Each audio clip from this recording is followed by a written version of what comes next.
País, buenas noches, soy el País, yo soy Rudy González. Gracias por su compañía en esta hora, como cada noche, aquí por Colorvisión. Iniciamos la semana, la primera semana del mes de febrero, aunque hoy es 31, ya este martes estamos a primero, es la primera semana del mes de febrero. Una semana del amor, 14 de febrero, la semana de la patria, la independencia nacional, y una semana que inicia marcada con temas importantes de discusión aquí en República Dominicana. El tema de los combustibles es un tema que está ahí, que está latente, que tendrá serias discusiones por los aumentos violentos que está sufriendo el precio del barril de petróleo en los mercados internacionales y que esto afecta directa y sensiblemente la economía nacional, la economía popular. Tema muy álgido. El gobierno el fin de semana pasada asumió nueva vez lo que debió ser el aumento en los precios de los combustibles producido por los aumentos del precio del petróleo la semana pasada y los asumió de nuevo. Pero uno se pregunta, cada vez que el gobierno asume estas alzas, es un subsidio, pero es en detrimento de lo que es el presupuesto nacional, por dos razones. La primera, el precio del barril de petróleo está marcado para este 2023 alrededor de 62, 63 dólares por barril. Estamos a 90, cerró el fin de semana pasado. Además de tener que pagar lo que cuesta a los 62 para poder transferirlo al consumidor en los precios ajustados que dispone la autoridad, la diferencia tiene entonces que ser cubierta o provocar un aumento. Es una situación compleja, porque si usted aumenta los precios de los combustibles, ya los choferes de carro público han dicho que van a aumentar la tarifa. Muchos los han aumentado por ahí como le da la gana. Aumenta la tarifa. Una señora que vive en Los Minas, que vive en el ensanche Luperón o en el ensanche Simón Bolívar y tiene que ir a la feria o al Huacal, a cualquier sitio, tiene que tomar uno o dos carros públicos si no tiene en su cercanía una ruta de la onza o una estación del metro. Tiene que usar los carros públicos o las voladoras. Si a esa señora le aumentan 5 pesos y tiene que ir todos los días a cumplir su trabajo a esos lugares, estaría gastando 10 pesos para venir y 10 pesos para regresar, 20 pesos diarios. Esos 20 pesos diarios por 5 días a la semana de aumento de lo que ya ella dispone para el transporte a su centro de trabajo. 20 por 5 son 100 pesos. Eso es en la semana. Por 4 semanas y media son casi 500 pesos. Esa señora gana el salario mínimo, 10,000, 11,000 pesos. Ese dinero que ella gasta en eso lo está descontando de lo que son los recursos que ella emplea para su vida cotidiana, para comprar la comida, para comprar alguna medicina, para pagar la luz, para pagar el teléfono, para pagar el cable si lo tiene, para la cotidianidad, para comprar la merienda de los niños.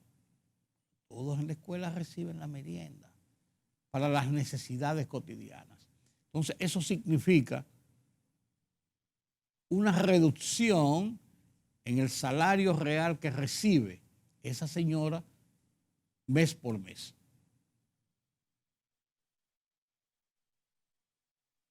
Si los choferes asumen el aumento de los precios de los combustibles y lo van asumiendo semana por semana, llegará el momento donde o salen del negocio o salen para pasear o para subsidiar ellos el transporte público urbano. Complejo, es complejo. Hoy se celebró una reunión entre distribuidores, gente relacionado con el tema de los combustibles en el Ministerio de Industria y Comercio, estaba gente del gobierno central, del Palacio Nacional, buscando fórmulas para adecuarlo a esto. Y esta realidad de los combustibles está ahí. Y además es totalmente incontrolable en cuanto al componente costos del precio del petróleo para vender los combustibles terminados. Y lo que hay que buscar son estrategias, fórmulas, acuerdos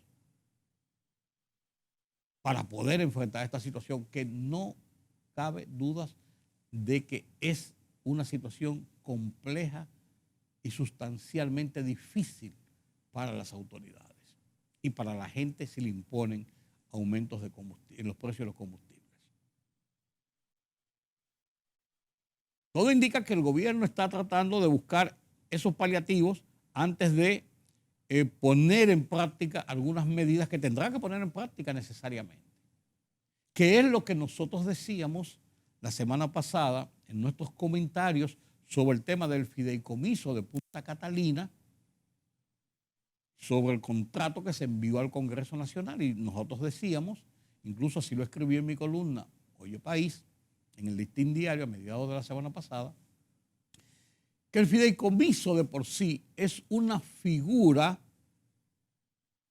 financiera correcta y que se aplica con éxito en el país, en todo el sector privado y en algunas modalidades públicas de recursos públicos se ha aplicado con éxito. Es más transparente, es más seguro, garantiza el objeto de que se trate y garantiza los beneficios de quienes participan en la inversión. Y el fideicomiso de por sí es bueno. Lo que no se hizo fue que no se explicó con el tiempo necesario previo a la aprobación de este fideicomiso. Lo que ocurrió, o sea, no se socializó. Y lo que le puso la tapa al pomo fue la forma como el Congreso Nacional, en este caso la Cámara de Diputados, lo aprobó de una forma subrepticia, por así decirlo, casi al vapor, sin leerlo, con admisión de los propios legisladores oficialistas y de oposición, que ni siquiera lo leyeron, que no se le hizo caso a un informe técnico que planteaba algunos puntos que era necesario aclarar y explicar. Entonces, este componente se convirtió rápidamente en un tema de discusión aprovechado por sectores, incluso, que tienen que ver en lo político, que tienen que ver en mecanismos de presión al gobierno. Pero también obedecía a una realidad. Eso lo sirvieron en bandeja de plata. Entonces, ¿qué ha hecho el gobierno? ¿Qué ha hecho el gobierno? Bueno, el presidente lo explicó en su discurso el domingo en la noche. El discurso no es largo, vamos a oír el discurso del presidente para entonces entrar en algunas consideraciones mayores.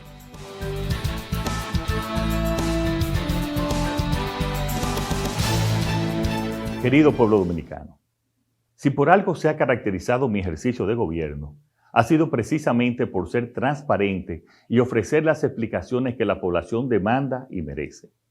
Como presidente que respeta al pueblo que lo eligió, he escuchado a todos y todas cuando expresan sus opiniones sobre cualquier medida que tomamos. Porque lo que ustedes piensan siempre lo vemos como el más valioso aporte para buscar las soluciones que el país requiere. Y es por eso, en esta ocasión, me dirijo a mi pueblo para explicarles sin intermediarios y por mi voz la realidad respecto al tema de las termoeléctricas de Punta Catalina. Porque el pueblo, en su calidad de único propietario, siempre tiene derecho a que se les rindan cuentas. Y mucho más sobre un proyecto cuya transparencia ha sido tan cuestionada desde su origen. En los últimos días hemos escuchado muchas cosas, algunas de ellas provenientes de personas que deberían dar muchas explicaciones sobre su papel en ese proyecto y que están totalmente descalificadas para dar consejos.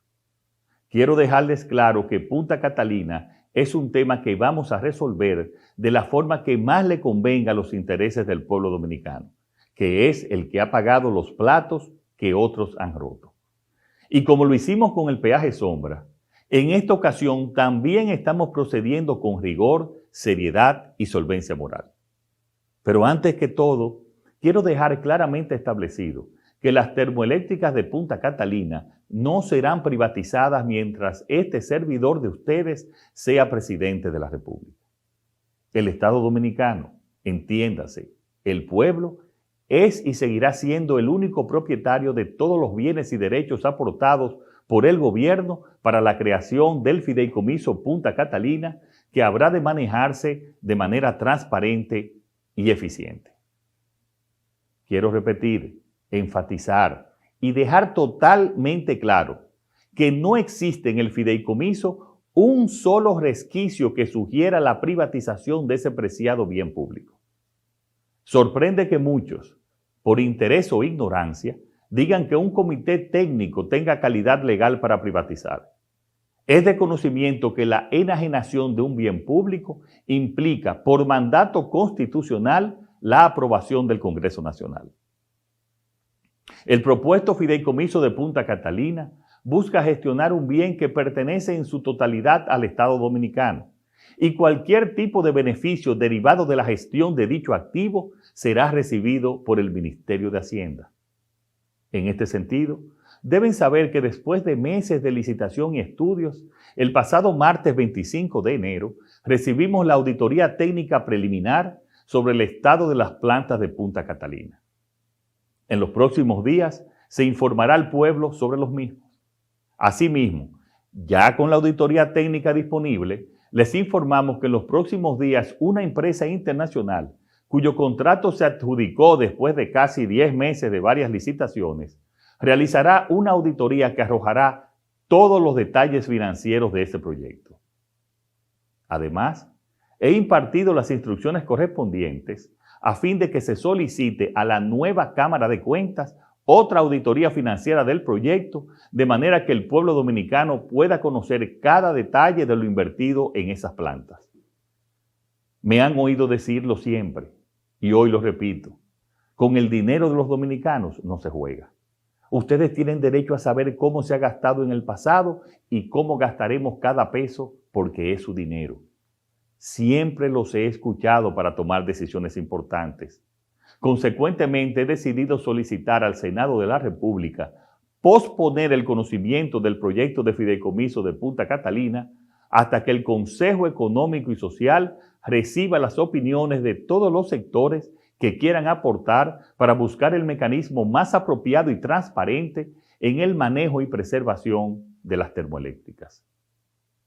Además, desde hace meses hemos estado trabajando en un proyecto de ley para fortalecer las regulaciones existentes sobre los fideicomisos públicos, de manera que ningún inquilino temporal del poder pueda lesionar los sagrados intereses de este pueblo, como ha ocurrido en otras ocasiones.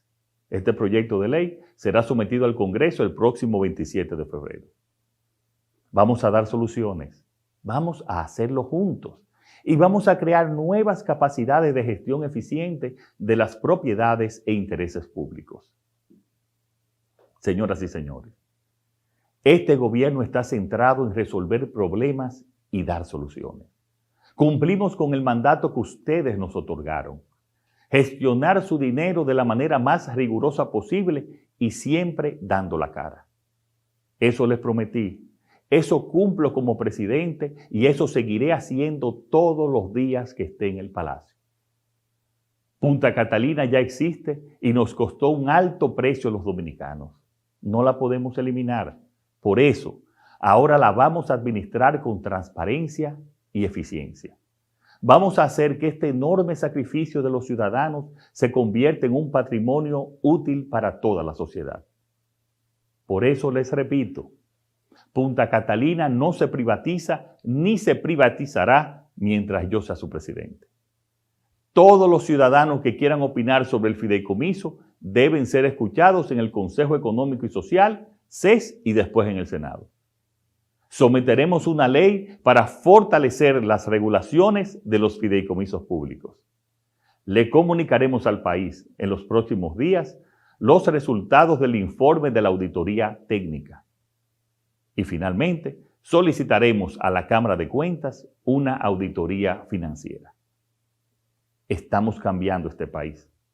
Nada ni nadie nos va a detener. Muchas gracias a todos y a todas y que Dios les bendiga siempre.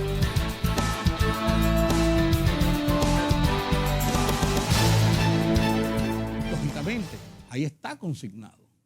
¿Qué hacer? Ponerlo en discusión. Evitar que siga el trayecto ahora en el Senado a partir del 27 de febrero, cuando abra la legislatura, y que se vaya a hacer lo mismo con la mayoría mecánica que tiene el partido de gobierno, lo va a llegar a aprobar y entonces sea peor la sal que el chivo. Discutirlo, ver los pormenores, sí, aquí se puede arreglar esto, esto hay que aclararlo, esto hay que explicarlo, esto debe quedar suficientemente transparente para evitar confusiones o malas interpretaciones o aprovechamientos. Eso debió hacerse en el principio, pues se va a hacer ahora en la discusión en el Consejo Económico y Social y las mismas vistas públicas que eventualmente pudiera ser el Senado como un ente autónomo que no tiene que llevarse única y exclusivamente de los resultados de las observaciones, de las consultas que haga el Consejo Económico y Social. Y si hay que retirarlo y enmendar aquí, enmendar allí, enmendar aquí, enmendar allí, poner aquí, transparentar esto, que se haga. Pero vuelvo y repito, el fideicomiso no es malo, no es pecaminoso, al contrario. Al contrario. Sin embargo, provocó este levantisco porque no se manejó, a mi juicio, de ver las cosas adecuadamente. Ahora se está en ese camino.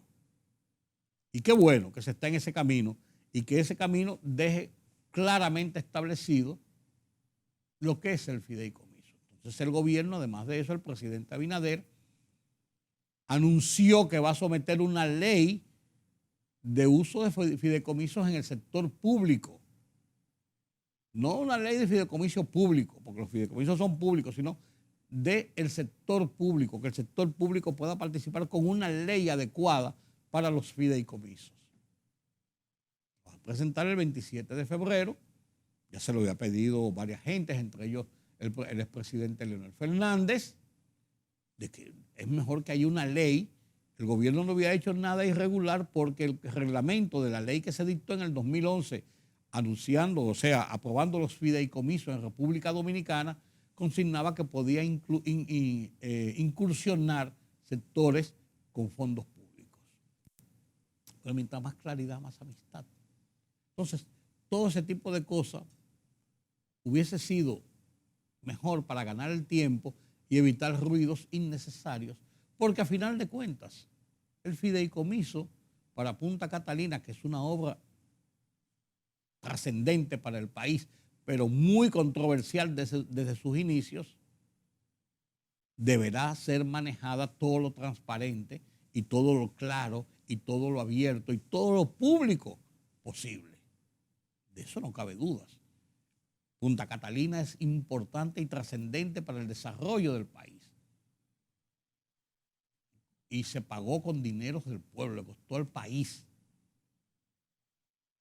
Entonces, lo mejor es que todo el mundo esté conteste con esta obra. A veces, los interlocutores de algunos proyectos, de algunos planes, esos interlocutores hacia el público no son los más adecuados. Y ahí se debe afinar la puntería, a fin de que ese mensaje realmente llegue en la forma apropiada, en una forma creíble, en una forma didáctica, en una forma que reúna todas las condiciones necesarias para que quede bien claro, bien establecido qué es lo que se procura con el fideicomiso. Ojalá que así sea. Mientras tanto, este 31 de enero, después de 2 meses y medio, concluyó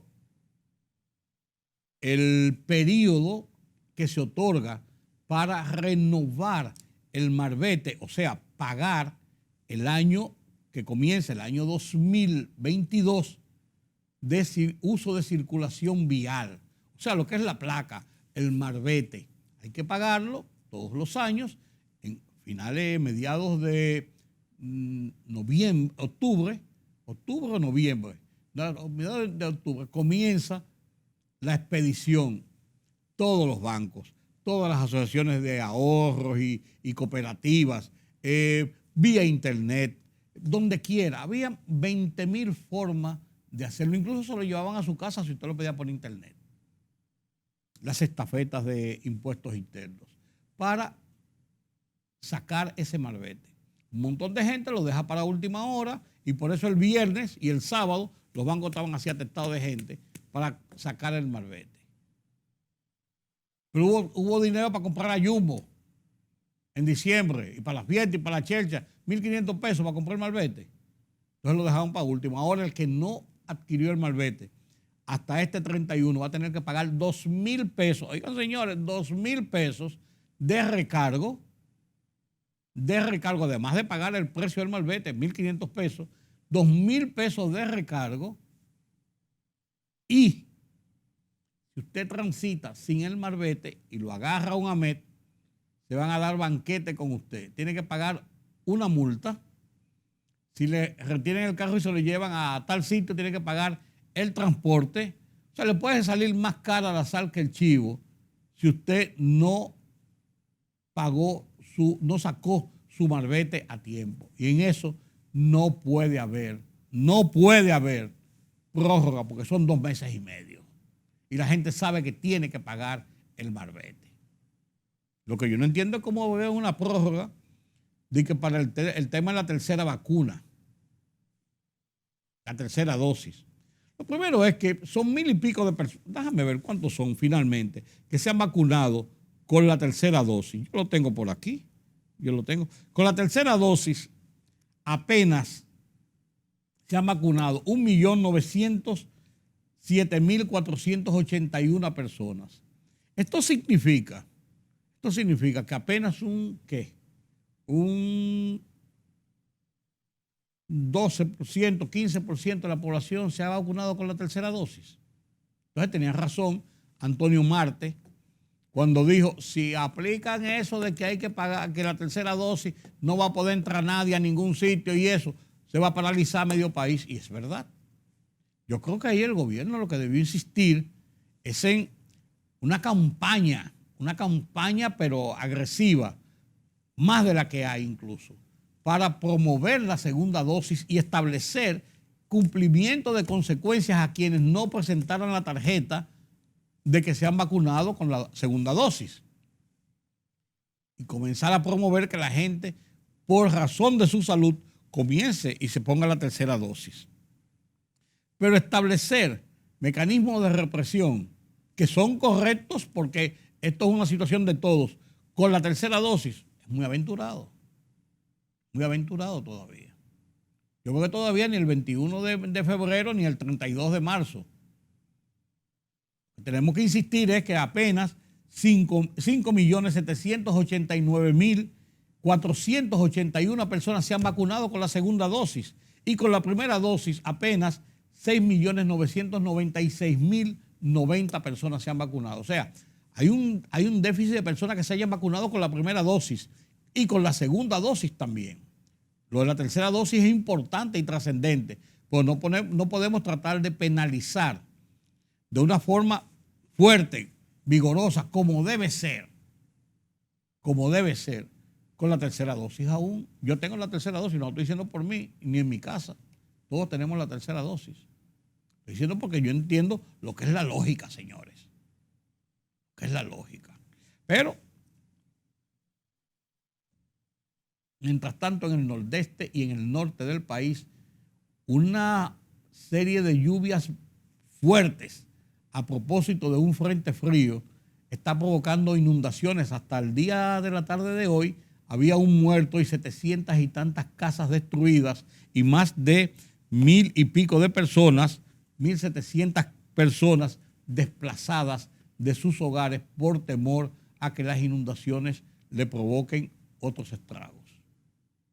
Fuertes lluvias en enero en toda la zona del Cibao, la parte norte y la parte noroeste del país, a consecuencia de este frente frío. Y ha anunciado Meteorología que se van incrementando las lluvias todavía en las próximas 24 horas. Cuidado, es lo que hay que sugerirle a la gente. En La Victoria, hoy, las fuerzas militares ocuparon el penal, trancaron la zona de entrada y salida hacia la zona de la cárcel de La Victoria a buscar armas, celulares y a poner control ahí. Hay 7,000 y pico de presos en La Victoria. 7,000 y pico de presos en La Victoria, hacinados prácticamente. En una cárcel apenas para menos de 1,000 personas, tienen más de 7,000, comenzando por ahí. Segundo, hay evidentemente un descontrol total y una suerte de complicidad con todo esto de celulares, armas, hasta drogas agarran muchísimas veces. Y hay todo un entramado, que lo hay en muchas cárceles del país y del mundo. Estamos hablando en este caso de La Victoria, a propósito del enfrentamiento de hace unos días que provocó varios muertos y heridos cuando dos bandas se pelearon, dos grupos antagónicos se pelearon en el penal. Entonces, parece que no había la capacidad de la policía penitenciaria y de la Policía Nacional, que también custodia los recintos, para poder poner control ahí, y se metieron los militares. Vamos a ver si es verdad que el gas pela. Cuando hay descontroles, ocurren esas situaciones. El PRM hizo su convención y tomó una serie de decisiones para acomodar o adecuar, es mejor decir, sus estatutos a la ley de partidos, a la ley electoral y a la Constitución de la República. Hay muchas controversias de cara a la elección de las autoridades del partido en el mes de mayo, pero son las confrontaciones propias de las interioridades de los partidos cuando hay procesos electorales internos. Y no cabe dudas de que el coronavirus está cediendo, pero sigue haciendo sus estragos. 1,303 infectados en las últimas 24 horas, con 3 fallecimientos, 4,301 fallecimientos hasta la fecha y una positividad de 26.88%. Sobre este tema de pasa en las cárceles y el tema de la vacuna, Grecia Espinosa nos trae las noticias locales después de la pausa.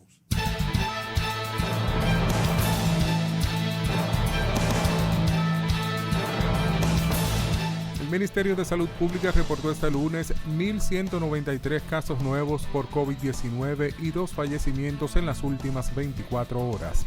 De acuerdo al boletín 683 emitido por la Dirección Nacional de Epidemiología del Ministerio de Salud Pública, el total de fallecidos a la fecha es de 4.307, mientras que los casos acumulados ascienden a 555.245. Unidades militares del Ministerio de Defensa asumieron el control de manera momentánea de la Penitenciaría Nacional de La Victoria como parte de una amplia operación de requisa que busca localizar y ocupar posibles armas de fuego y blancas dentro del recinto carcelario. La operación, liderada por las autoridades penitenciarias en cumplimiento a una disposición del Ministerio Público, busca fortalecer la seguridad interna del recinto para garantizar la integridad física de miles de personas privadas de libertad que podrían verse expuestas a situaciones de violencia, como sucedió con un enfrentamiento entre dos grupos registrados a principios de este enero. El presidente Luis Abinader anunció que solicitará al Congreso aplazar el conocimiento del contrato de fideicomiso de Punta Catalina hasta tanto el Consejo Económico y Social reciba las opiniones de todos aquellos que quieran aportar para buscar el mecanismo más apropiado y transparente en el manejo y preservación de las termoeléctricas. Durante su alocución a la nación desde el Palacio Nacional, el jefe del Estado también garantizó que las generadoras de energía eléctrica no serán privatizadas mientras él ejerza el mandato de presidente de la República.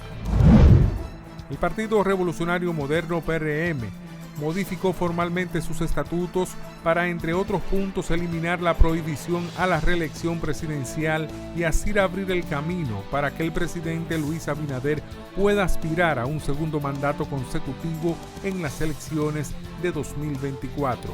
Una convención de delegados ratificó las disposiciones en ese sentido, tomadas por la dirección ejecutiva del partido oficialista en diciembre pasado.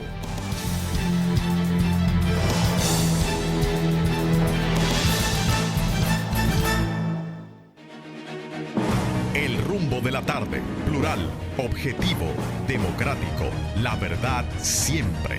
Con tres verdaderos profesionales del periodismo y la comunicación, Georgie Rodríguez, Juan TH y Rudy González. Los Poderosos.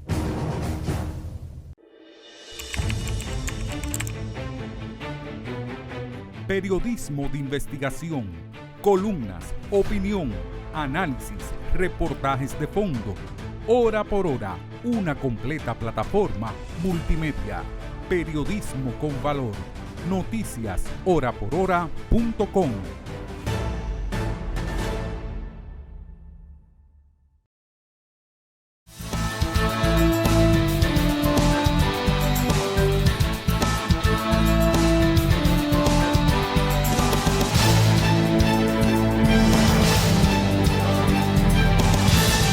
Señores, el tema del feminicidio es un tema que pareciera ser un diario vivir y que tiene mucho que ver con la relación social, el tema de las sociedades, el tema del respeto a las mujeres, al maltrato a las mujeres. Porque las mujeres, yo soy de los que no comparto la idea de que es el sexo débil y que hay que protegerlas y que hay que mimarlas y que hay que cuidarlas. No, hay que cuidar y mimar al ser humano, a los demás. Las mujeres, por demás, en sociedades como las nuestras, porque cargan con un peso tal de la conducción del hogar prácticamente, que requieren, además, su condición de madre muchas veces, de guiar a los hijos al colegio, a su salud, a cuidar su entorno, las hace un ser dentro de la sociedad a quien hay que prestarle mayor atención. Pero no por ello de que las mujeres son más frágiles y que hay que añoñarlas y que hay que cuidarlas y que tienen que darle cuotas y igualdades. Las mujeres se ganan sus cuotas y hay que respetárselas. Las mujeres se ganan sus puestos de trabajo por su capacidad y hay que respetárselo. Eso es lo que no hacen las sociedades. Entonces, en el caso de los maltratos a las mujeres, se ha analizado incluso cómo incide este maltrato a las mujeres en las economías de los países. ¿Qué significa? ¿Qué significa para el desarrollo y la economía nacional de un país en su Producto Interno Bruto, en sus elaboraciones de la economía? ¿Qué significa este maltrato? Moisés Naín presentó un programa que no tiene desperdicio sobre este tema. Lo comparto con ustedes. El título, Costo de la violencia, el maltrato a las mujeres. A continuación.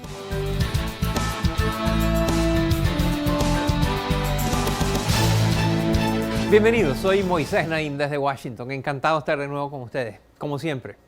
En el último año se ha comenzado a hablar de una pandemia en la sombra. Esto hace referencia a un momento dramático en el abuso físico, sexual y emocional contra las mujeres. Y está sucediendo a nivel mundial y ha aumentado desde la llegada del COVID-19.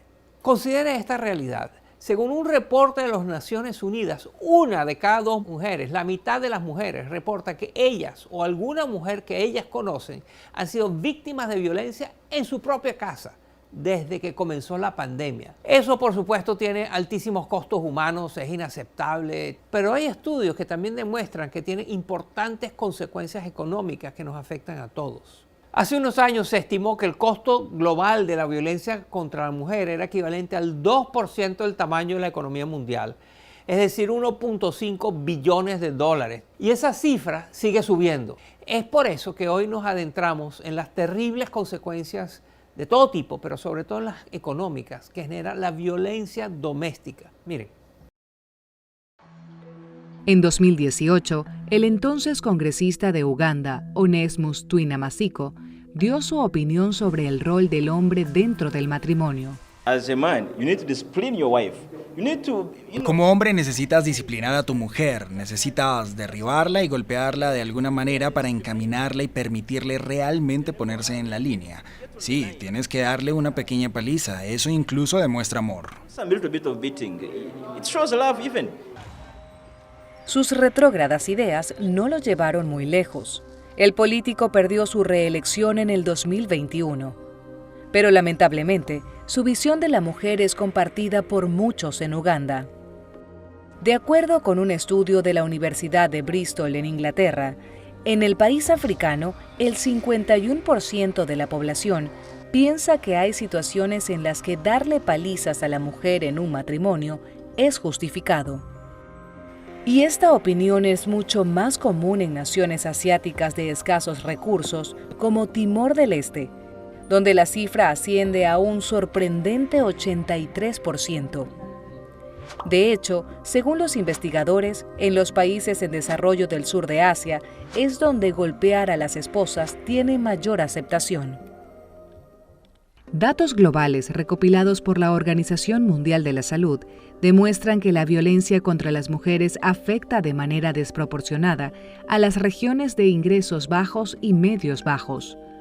Por ejemplo, el 22% de las mujeres que viven en las zonas menos desarrolladas del mundo han sido objeto de violencia por parte de sus parejas en los últimos 12 meses, lo cual es sustancialmente más alto que el promedio global del 13%.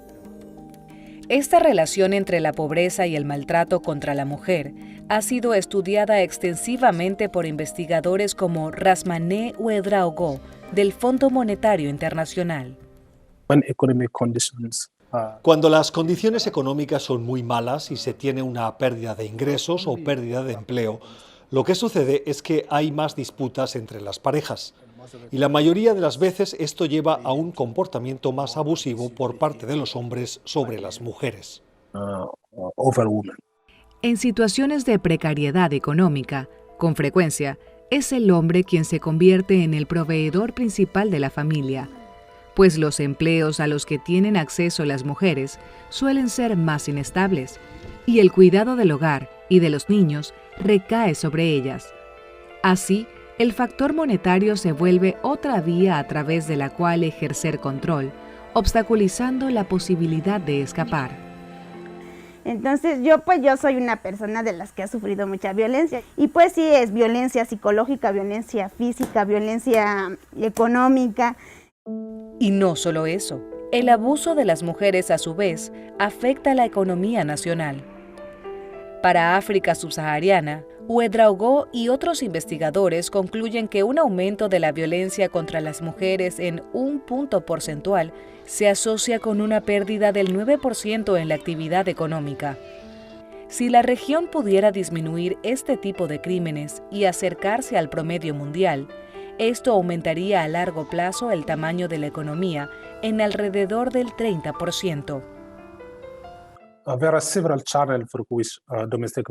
Hay varios canales por los que la violencia doméstica puede afectar a la economía, entre ellos un menor nivel de oferta, una menor productividad, una menor inversión y una menor acumulación de capital humano.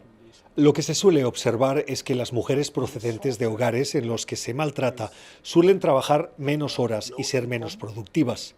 y esto lleva a que tengan un bajo ingreso y por lo tanto no inviertan en la acumulación interna de habilidades para ellas o, por ejemplo, en la educación de sus hijos.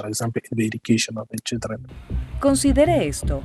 Se calcula que en Vietnam las mujeres destinan un 30% de sus ingresos mensuales en atención médica o en el reemplazo de bienes dañados como resultados de las disputas en pareja.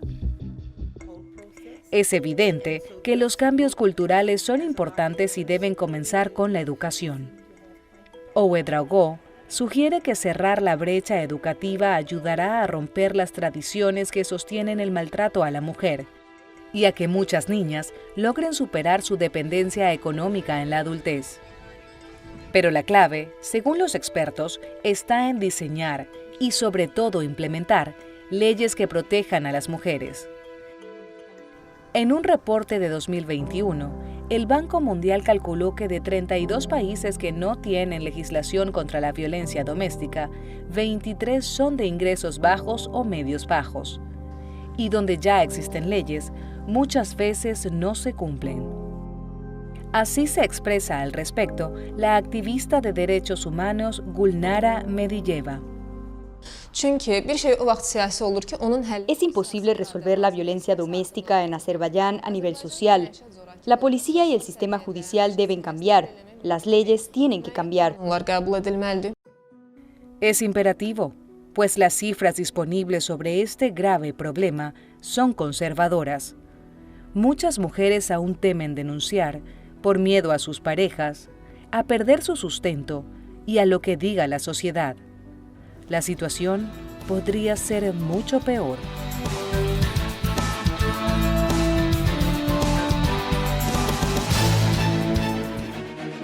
El rumbo de la tarde, plural, objetivo, democrático, la verdad siempre. Con tres verdaderos profesionales del periodismo y la comunicación, Georgie Rodríguez, Juan TH y Rudy González. Los poderosos.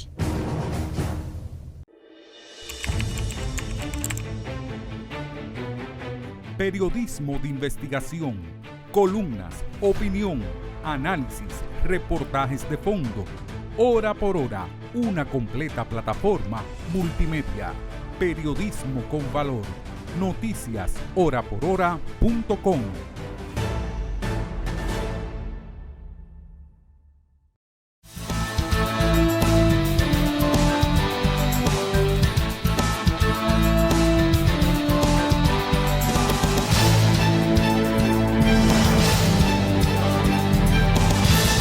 En Haití están por revoltearse las cosas otra vez, más de lo que están, de lo que siempre han estado. En la parte política, un grupo de partidos políticos y de dirigentes opositores vienen reuniéndose y este fin de semana sacaron una resolución que decide promover la colocación de un presidente interino, que no hay presidente interino ni de ninguna forma en Haití después del asesinato del presidente Jovenel Moïse el 7 de julio del año pasado. Estaba en cuestionamiento de que si su régimen, su periodo de mandato había terminado o no había terminado, que si habían elecciones o no habían elecciones, pero era el presidente. Y al morir en ejercicio fue un magnicidio. Entonces asumió un primer ministro que fue el señor ministro de Exterior, que después fue revocado, quiso ser primer ministro, volvió a su posición de ministro de Exterior y después entonces fue sacado por el primer ministro Ariel Henry y quedó fuera. Él está promoviéndose para una candidatura presidencial. Entonces, hay un primer ministro, pero no hay presidente. Entonces, este grupo plantea un presidente interino para que organice elecciones, para que organice un gobierno que sea funcional, porque en Haití no funcionan las instituciones. Definitivamente, no funcionan las instituciones. Pero también las tensiones continúan en torno a Ucrania y los Estados Unidos lleva el caso a Naciones Unidas para que haya un tercero imparcial. Siguen las tensiones. Putin fue este fin de semana bastante fuerte en cuanto a las pretensiones de la OTAN, de los aliados y de los Estados Unidos, con sus advertencias de que no se metan en esa zona. Zona de tensión. Estos y otros temas nos los presenta Pedro Vargas desde la redacción central de Oye País en las internacionales.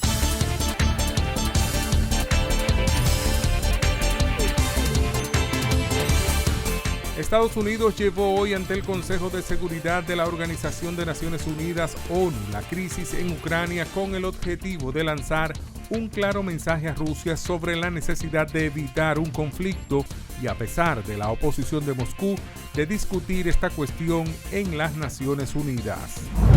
El ex primer ministro de Haití, Fritz-Alphonse Jean, fue designado presidente interino del país en una votación celebrada este domingo por varias organizaciones políticas y de la sociedad civil en desafío al gobierno que encabeza el primer ministro Ariel Henry. Las organizaciones agrupadas en el autodenominado Consejo Nacional de la Transición también votaron al ex senador Steven Iverson Benoit como primer ministro interino. El socialista Antonio Costa salió fortalecido en las elecciones celebradas este domingo en Portugal, luego de haber perdido el apoyo de sus aliados políticos el año pasado, a pesar de los pronósticos. Las encuestas proyectaban un empate técnico de parte del Partido Socialista y los conservadores, liderados por el Partido Socialdemócrata PSD. El derrame de petróleo ocurrido el pasado sábado 15 en una refinería operada por Repsol en Perú ya contaminó al menos 24 playas de la costa central del país, según el último reporte de la Dirección General de Salud Ambiental e Inocuidad Alimentaria adscrita al Ministerio de Salud.